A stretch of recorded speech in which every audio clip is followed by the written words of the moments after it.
thời gian qua, chúng ta đã quá lãng phí đúng không? Em biết rằng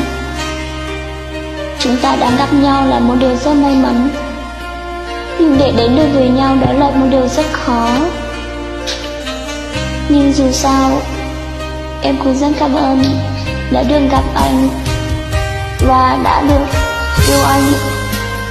dù đó là một khoảng thời gian không được dài. Nhưng em cũng muốn nói với anh rằng em thật sự xin lỗi. Cũng chưa tao hay tiền cô hiểu chỉ xả lý cha cho cô chỉ có cái hiểu hai lý cha cho con chứ. Nghĩ cô hiểu tôi chọn tiêu cho họ có lúc xia có xả tiền. Cô hiểu tôi chạy không mù tại vì tiêu cho có chỉ tao hay tiền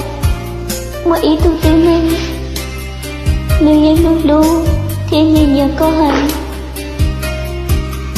ổn đây nếu bao sau con nếu như nhiều câu nếu tiết tóc luôn cho con thầu cụ tên chỉ có lời cụ chưa dành sẵn cho cô nhau ở kia một ta lịch sử thời gian ta có ý xa cụ chỉ bao lai đã chỉ lúc chỉ hỏi ưu tàu nhau ở kia nhưng chính đề ta chỉ bảo hai tiếng một ý tôi tiếng anh nhưng mơ xìa nhưng tiếc cô qua họ muốn lưu xìa buồn tế khảo cơ duyên chạy mù thằng đời của sáng hết cho có bao hai tiếng cô chỉ sắp của con chạy mù vì cho kho cuốn